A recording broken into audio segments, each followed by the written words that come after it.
Now on Con's 565, it's been a journey.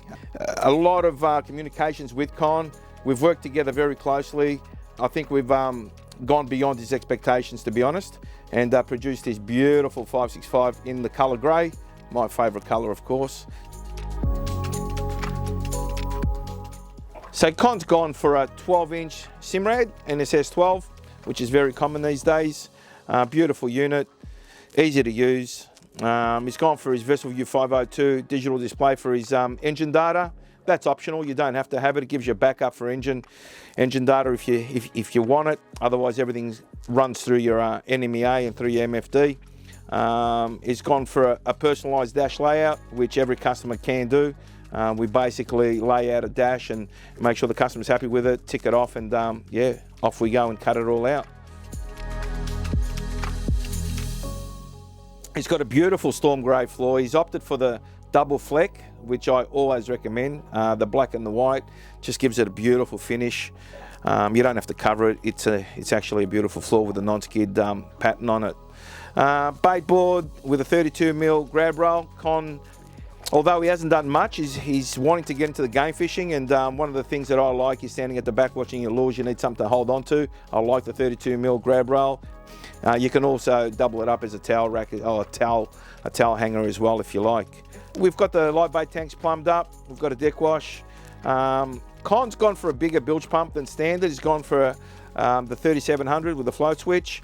We are going to be crossing a few bars, hopefully together with Con at the Lakes Entrance Bar, Polo Bay, that sort of stuff. So Con just wanted to make sure, instead of going for 2 bilge pumps, he went for one large one.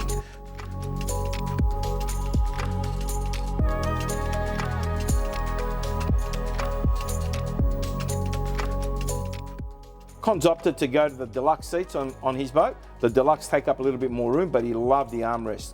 We've also got snapper racks on this boat.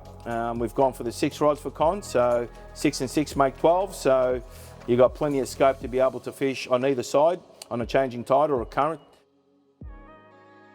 Con wanted a bit of privacy in his cabin, so what he's opted for is a cabin divider, a nice vinyl cabin divider with a couple of zips on it, so you can close it up. You can keep all your gear private if you're camped out at a caravan park, or you stop somewhere. It's nice to close up your cabin and hide everything from everyone else.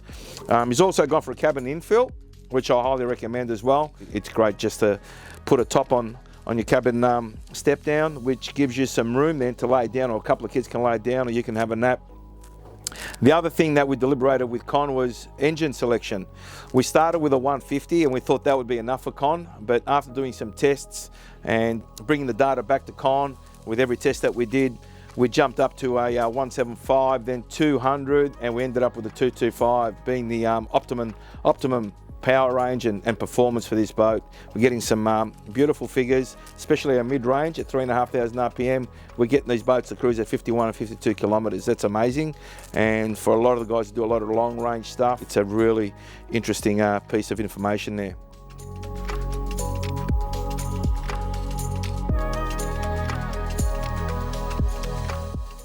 Con wanted this boat to look special, and it does. He's chosen special logos. Well, they're our company logos, but he's put the stickers where he wants them, and I think he's made a great selection with that.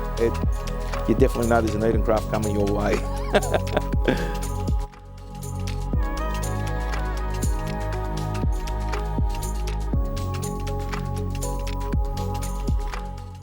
You built a beautiful boat, mate. I know you've been waiting a long time for it. It's been a pleasure dealing with you. Thank you very much for choosing us as your boat choice, and we look forward to many good times together.